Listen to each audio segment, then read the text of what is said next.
ការបង្កើត account MT5 នៅក្នុង Lead Finance គឺយើងចុចចូលកន្លែងនេះមកនេះបន្ទាប់មកយើងចុចលើនឹងហើយអូខេបន្ទាប់មកយើងចុចពាក្យថា Open នេះកន្លែងនេះចិត្តថ្មទូរស័ព្ទចុចលើពាក្យ Open បន្ទាប់មកយើងចុចលើ Trading Account អូខេកន្លែងនេះយើងចង់ Open Demo ក៏បាន Real ក៏បាន Real គឺខាងលើបន្ទាប់មកកន្លែងនេះគឺយើងមាន MT4 ជាមួយនឹង MT5 អញ្ចឹងយើងយក MT5 មកគឺវាងាយស្រួលប្រើហើយបន្ទាប់មកទី1 Classic Account អូខេហើយមួយទៀតគឺ Account Send ហើយមួយទៀត ECN អូខេអញ្ចឹងគឺខ្ញុំ recommend ប្រើ ECN ឬក៏បើអ្នកគ្នាចង់ Trade Send អូខេអាចប្រើជា Send Man ទី2អញ្ចឹងគឺយើងសូមប្រើជាប្រភេទ ECN អូខេបន្ទាប់មកចំពោះកន្លែងនេះ leverage គឺយើងប្រើ1លើ1000មកអូខេបន្ទាប់មកយើងចុចពាក្យថា continue អូខេអញ្ចឹងមកដល់កន្លែងនេះយើងអាចចុចពាក្យ top up បានប៉ុន្តែដោយសារខ្ញុំអត់ចង់ទាន់ top up ទេអូខេយើងចុចពាក្យ done អូខេបន្ទាប់មកកន្លែងហ្នឹងគេនឹងផ្ញើអូខេគេនឹងផ្ញើ password ទៅក្នុង email របស់យើងអូខេយើងចូលក្នុង email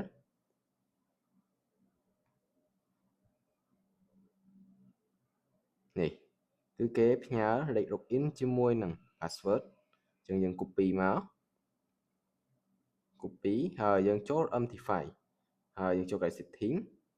ហើយបន្ទាប់មកយើងចុចនេះលើនេះមកឬក៏ចុចពាក្យថា new account អូខេ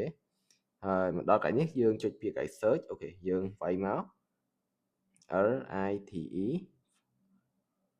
នេះយើងឃើញហើយ Lead Finance Global LCC យើងយកហ្នឹងមកហើយបន្ទាប់មកយើងផាសអូខេផាសលេខ login ហើយបន្ទាប់មកយើង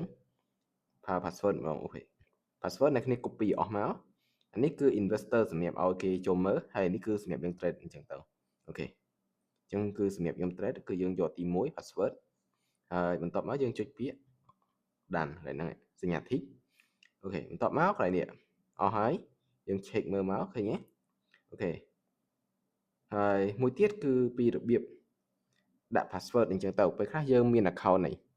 ប៉ុន្តែយើងអត់ដឹងថាអូខេចង់ដាក់ password ថ្មីមិនអីមិនអូខេអញ្ចឹងគឺខ្ញុំនឹងដាក់ password ថ្មីនៅកតុយ account 30កុដនេះយើងចុចលើនឹងដដែលនេះខាងលើហ្នឹងអូខេបន្ទាប់មកយើងនេះចុចកន្លែងនេះកន្លែងត្រី3កន្លែងហ្នឹងអូខេបន្ទាប់មកយើងចុចកន្លែងទី1 about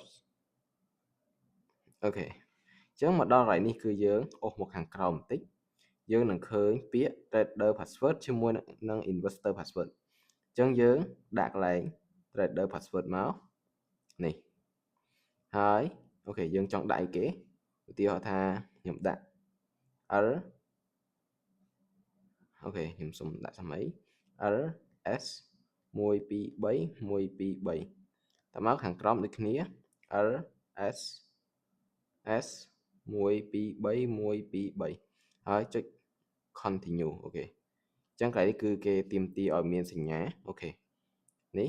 យើងដាក់សញ្ញាមួយទៀតមកខាងក្រោមដូចគ្នាបន្ថែមសញ្ញាមកអូខេចាំបន្តិច L S 123 123ហើយបន្ថែមសញ្ញាមួយមកអូខេរួចជាការស្រេចហើយចំពោះកន្លែងហ្នឹងអូខេចំពោះកន្លែង password ដូចគ្នាយើង login ដូចគ្នា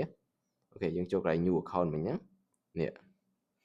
ហើយបន្ទាប់មកកន្លែងហ្នឹងដាក់ password មកហើយលេខ login មកគឺរួចជាការស្រេច